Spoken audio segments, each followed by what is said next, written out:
Salut, ce soir on est reparti pour un bivouac.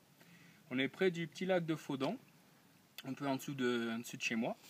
Et ce soir je suis venu avec Ivano et Edgar. Voilà, donc moi j'en profite, c'est la première sortie de ma petite X10 et de mon petit hamac Ticket to the Moon pour voir ce que ça donne par rapport au hamac parachute de Decathlon.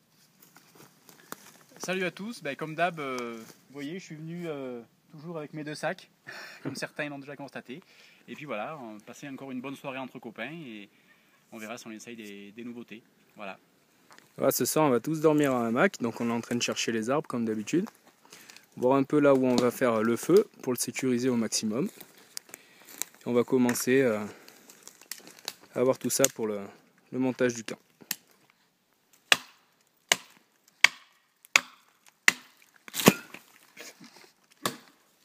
Alors Yvan enlève juste des petites branches mortes qui pourraient nous tomber juste au-dessus, là où on va mettre les hamacs.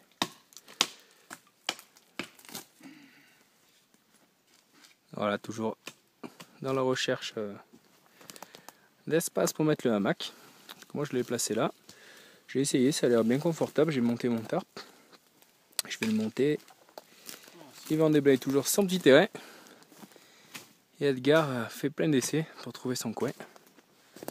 Et ça devrait s'annoncer quand même pas mal. Bon, comme vous le savez, pour attacher les hamacs, on fait toujours nous nos chapelets de corde pour faire le tour de l'arbre. Après avoir malheureusement bouffé de la corde à force d'user toujours en passant toujours au même endroit, j'ai eu cette idée de mettre ce qu'on appelle une petite cosqueur avec un anneau en métal. Comme ça au moins le bout par lequel on passe toujours ne sera jamais usé. Et ça marche aussi bien.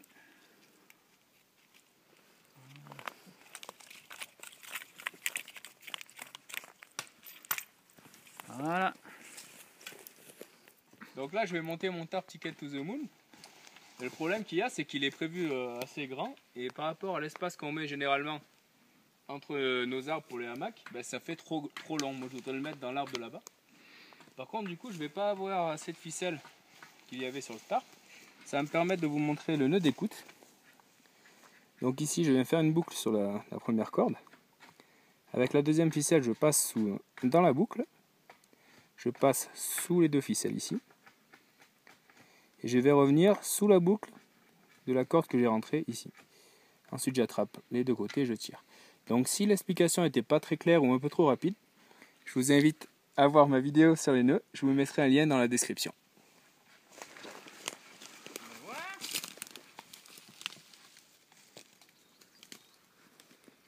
Voilà, le montage du tarp est terminé. Honnêtement j'ai un peu des doutes par rapport à la forme s'il pleut. Donc s'il pleut cette nuit, ce sera l'occasion de tester. Là, pas mal de petits champignons dans le coin. Et là le campement. Donc on va amasser le bois ici, faire un petit feu, pas non plus trop gros. Pour la soirée, donc là, comme j'ai fini le campement, je vais m'attaquer au feu.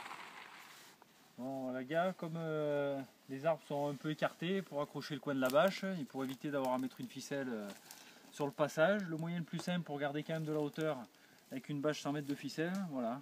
Un bâton passé dans l'œillet, une ficelle, une petite sardine et un petit nœud tendeur. Donc Julien pourra vous mettre le lien dans la description. Donc pour la préparation du feu, comme d'habitude, on vient faire un petit tas de branches qu'on ramasse. Et ensuite, il va falloir les classer par taille. Donc ce que je fais, c'est que je viens casser les petites brindilles, je les mets sur un petit tas, sur le tas le plus fin. Et après, par exemple, sur ici, je vais casser le haut des branches que je vais placer dans un tas intermédiaire. Et la plus grosse partie dans un tas un peu plus gros. Donc c'est un peu long à faire. Mais là, ça nous permet d'avoir les 3 tas déjà prédéfinis. Et du coup, ça nous fera gagner énormément de temps sur le feu.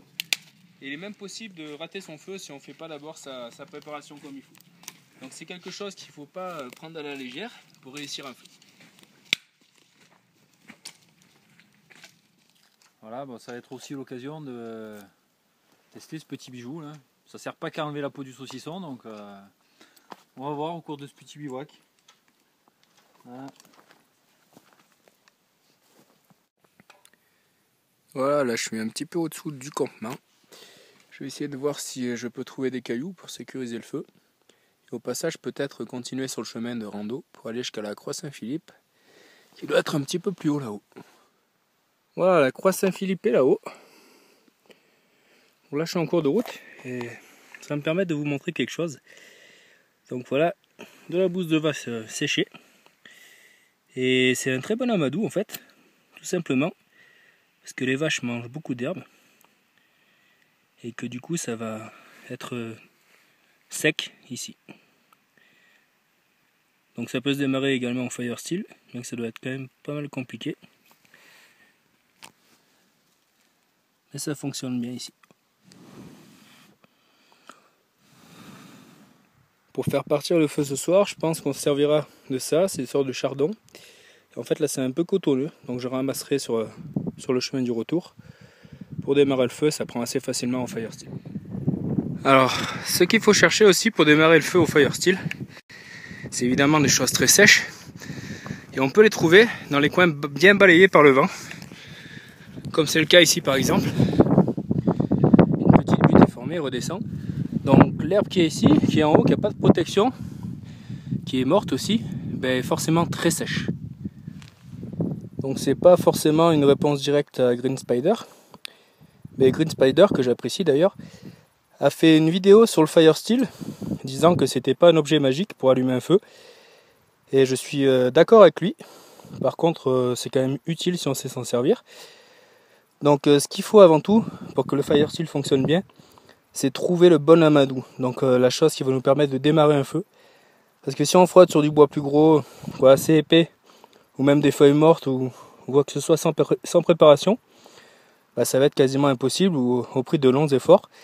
Donc ce que j'avais fait moi quand j'ai commencé, j'avais un fire steel du diamètre Army, un peu comme celui-là. Bon, celui-là c'est un truc made in China, je sais pas où j'ai mis mon Light My Fire. D'ailleurs entre parenthèses je rejoins ainsi Green Spider, Light My Fire, ça reste la Rolls Royce du fire steel pour moi. Donc j'avais acheté un Army Light My Fire, donc c'est à peu près ce diamètre. Et j'ai simplement essayé sur un peu tout ce que j'ai trouvé. Et j'ai retenu les choses qui nécessitaient pas plus de, on va dire, 5-6 coups pour être allumé. C'est faisable avec plus de coups, mais bon, c'est selon moi, si ça nécessite beaucoup plus de coups, bah c'est pas forcément un bon amadou. Donc j'avais passé donc un modèle Army complet, jusqu'à la moelle quoi, juste à essayer sur tout ce que je trouvais. Et finalement, en fait, au fur et à mesure, on reconnaît assez vite ce qui va fonctionner ou pas. Et parfois, on n'a pas trop le choix. Par exemple, sur les phaser sticks, c'est pas évident, ça nécessite plus de 6 coups. Mais parfois, on n'a pas le choix quand il n'y a pas du tout d'amadou. On finit sur du phaser stick, mais bon, ça fonctionne, mais c'est beaucoup plus dur. Donc la clé, selon moi, c'est une bonne préparation du feu, comme on l'a vu tout à l'heure. Et au fire steel, c'est vraiment choisir son amadou. Et me voilà arrivé à la croix Saint-Philippe. Donc c'est un lieu où j'étais jamais venu. Pourtant c'est vraiment pas loin de chez moi. 1706 mètres d'altitude. Donc Edgar et Yvan n'ont pas voulu venir, c'est dommage. Là on verra que c'est dans la ici. Un petit peu au-dessus. Bon, désolé, il y a beaucoup de vent. Faire un petit peu un tour vite fait du propriétaire. Voilà, j'en profite pour un joli coucher de soleil. Donc là c'est la montagne de Charente, c'est pour ceux qui regardent régulièrement les vidéos, vous allez reconnaître. Et un peu au-dessous là c'est le chapeau de Napoléon, où on était allé bivouaquer en mars. Ensuite, de l'autre côté, juste en face du chapeau là-bas, c'est la ville de Gap. Et de ce côté, le village d'Ancel. Et ça c'est le vieux Chaillol, où j'ai fait mon dernier bivouac avec Lionel. Là-bas tout au fond, le lac de Serponçon qu'on a vu dans la rando du Morgon, le Morgon qui est juste en dessus. Et ici le Piolite qu'on a déjà vu dans une rando. Et au fond les aiguilles de Chabrière, donc j'ai jamais fait de vidéo dessus. Ben voilà, toujours un peu à côté. C'est Uzes, on se retrouve toujours à peu près dans les mêmes décors, mais n'importe où qu'on aille, c'est extraordinaire. Donc là il est 7h, je vais commencer à descendre, ramasser les cailloux, il commence à avoir pas mal de vent en haut. Donc j'espère que vous avez pu entendre les commentaires. Voilà, dernier coup d'œil au coucher de soleil et on rembarque. Voilà, je suis redescendu, comme toujours avec moi j'ai mon sac poubelle. Je vais en profiter pour mettre l'amadou, donc qu'on a vu tout à l'heure. En faire un maximum de réserve dans le sac pour pouvoir allumer le feu. Voilà, mon but principal en partant du campement, c'était d'aller chercher des cailloux pour le feu. Donc je vais prendre des cailloux, les mettre dans mon sac à dos, puis les ramener jusqu'au campement, qui est pas très loin, un petit peu après en dessus, pour qu'on cercle le feu. Voilà, le sac est bien garni. J'espère que je vais arriver à le soulever jusqu'au campement. On va voir ça. Ah, donc j'ai aucune idée de combien peut peser le sac. Mais ce qui est sûr que ça ne doit pas être fait pour porter autant.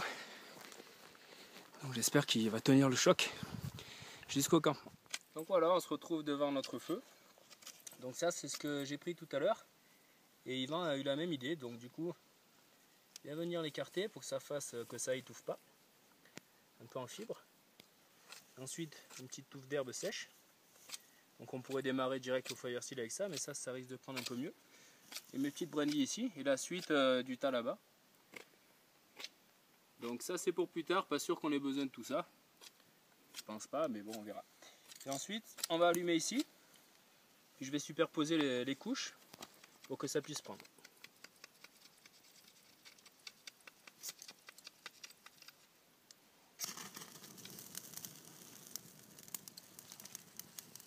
Voilà, donc quand on choisit le bon amadou, normalement, il n'y a pas de souci.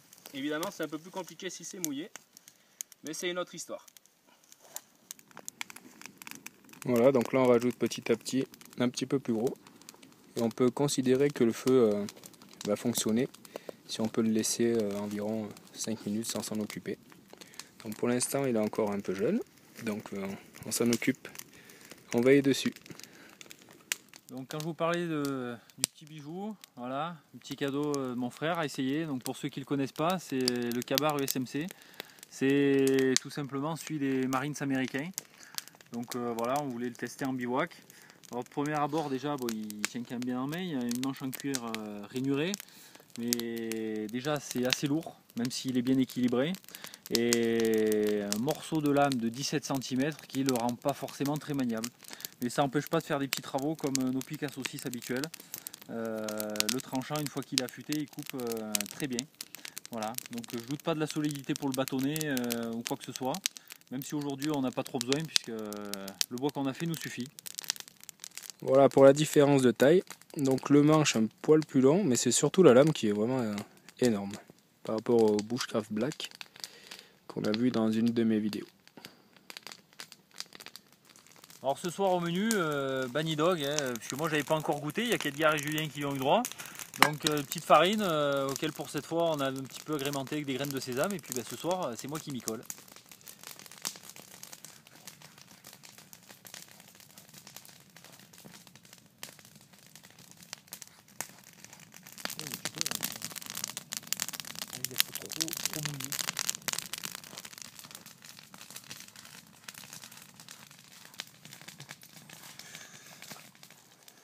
Bon, Yvan est quand même bien efficace. Et il est prévu grand, puisqu'on a chacun... Le samedi au bivouac. chacun de quoi faire.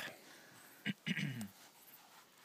ça fait quand même... ouais, ça Edgar est d'humeur chantante ce soir. Ça fait des belles... Voilà, la pierre au milieu, si on veut faire cuire quelque chose dessus. Donc on mettra peut-être des saucisses, carrément, pour faire une pierrade en fait. Et là on a les gros claquis, comme pour le dernier bivouac, pour ceux qui l'ont vu, le bivouac avec Edgar. Donc on va de nouveau les placer sur le bâton, puis les entourer avec la pâte qu'a préparé Yvan, pour faire un Bunny Dog. Magique. Et voilà la pierrade. Écoutez. Ouais, c'est bien chaud. Hein. Donc on a les grosses saucisses avec la pâte autour. Et en fait, simplement pour ceux qui n'ont pas vu la dernière vidéo, ça va cuire la pâte et la saucisse à l'intérieur en même temps. Ça va la faire chauffer et c'est assez sympa. C'est un peu comme un hot dog des bois finalement. D'où le nom de Bunny Dog ou de Baknaki.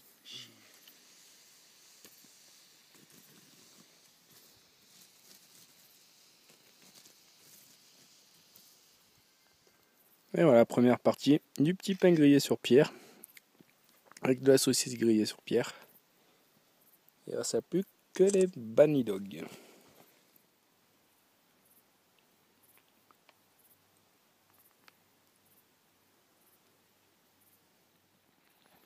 Et voilà la première tournée terminée. On va se goûter ça, puis comme il reste de la pâte, faire une deuxième.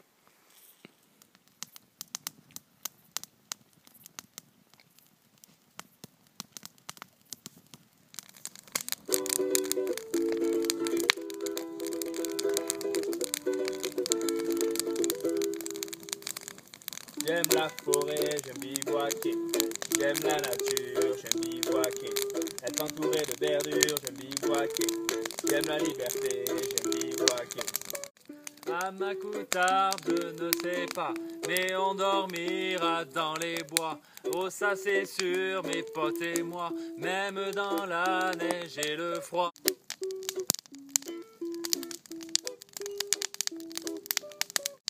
Hamac ou table, je ne sais pas, mais on dormira dans les bois. Mais ça c'est sûr, mes potes et moi, même dans la neige et le froid.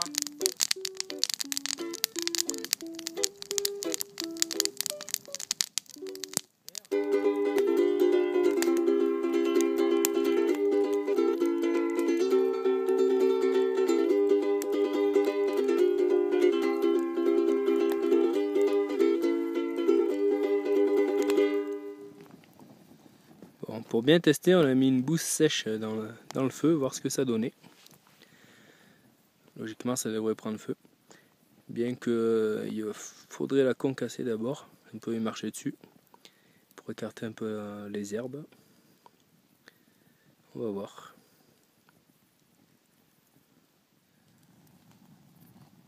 Bon, bah, ça prend bien.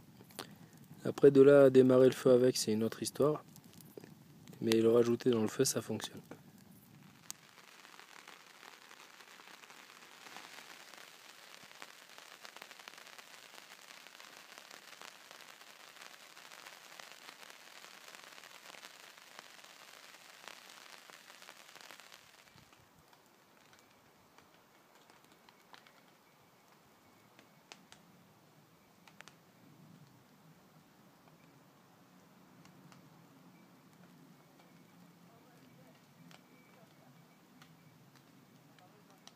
Voilà, il est 8 h du matin.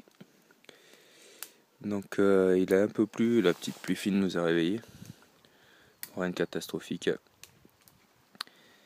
Et Edgar prépare de quoi rallumer le feu pour le petit café du matin. Préparation. Salut à tous, voilà, on va essayer de rallumer le feu pour faire un petit café.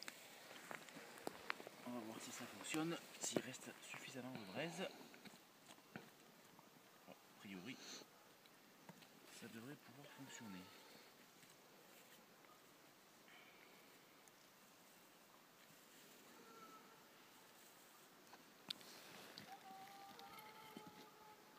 Et au loin, on entend les aboiements des chiens de chasse. Donc c'est toujours un peu dangereux dans cette période de bivouaquer, on ne sait jamais.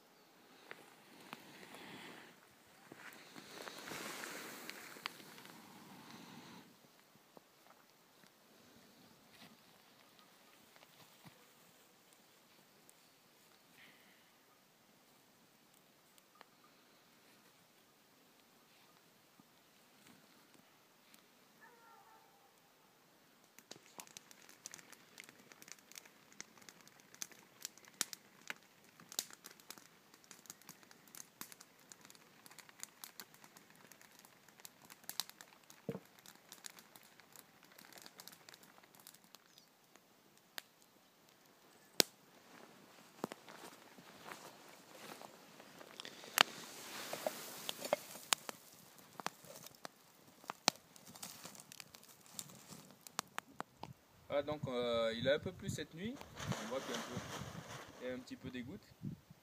Donc au niveau du tarp, ça a quand même été bien efficace, j'ai pas du tout été mouillé. Mais il n'y a pas fait de vent non plus, donc en fait mon inquiétude par rapport à la forme losange, c'est plus ici, s'il y a vraiment du vent, bien qu'on puisse quand même rabattre un petit peu les pans. Le banc pour cette nuit, vraiment aucun souci avec ce système de tarpe en losange. On verra la vie d'Ivan, qui lui a fait en losange aussi, mais un peu en diagonale. Puis Edgar avec sa bâche canadienne. Mais salut à tous, ben voilà, mon petit bilan de cette nuit est très positif. Encore une fois, le hamac pour moi c'est vraiment ce qu'il y a priori de mieux, quel que soit le terrain. Bon, c'est sûr qu'il faut les arbres, mais au niveau confort c'est vraiment bien. Au niveau pluie, la bâche remplit bien son office, elle protège relativement bien, quelles que soient les pluies, fines ou grosses.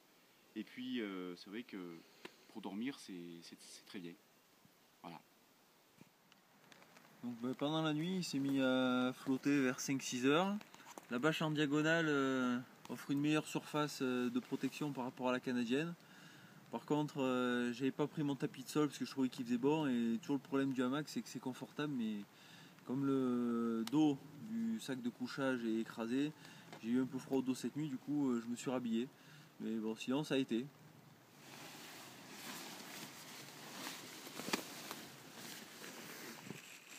Et voilà, du coup il nous restait des bunny dogs d'hier soir. On va les faire réchauffer sur la pierre et boire le petit café. Bon voilà, les bunny dogs sont chauds, donc on attaque le petit déj. Saucisse café, voilà. Après le café, c'est pas comme une petite. Ah, mais la saucisse arrête ici. Et voilà, un petit retour sur la protection de sac à dos de chez Decat que j'ai acheté.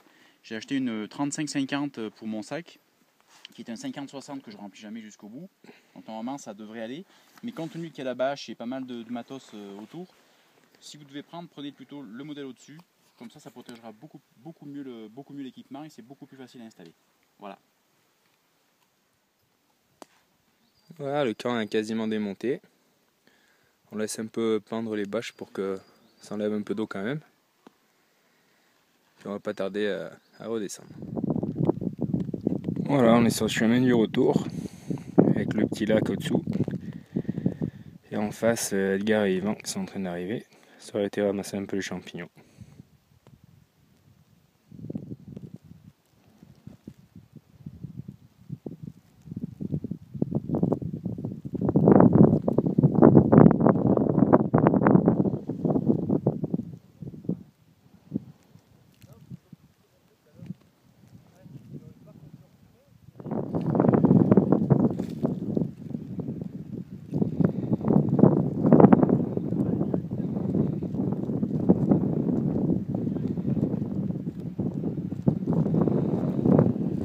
C'est impressionnant là, le brouillard qui est en train d'arriver.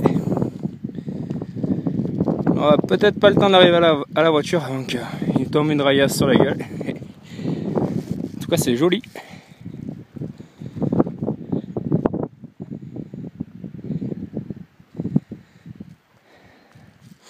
Dans quelques minutes on va plus rien voir. Voilà, donc on a fini ce bivouac. On est aux voitures et je vous laisse en espérant que la vidéo vous ait plu, sous un beau soleil radieux. Merci et à bientôt.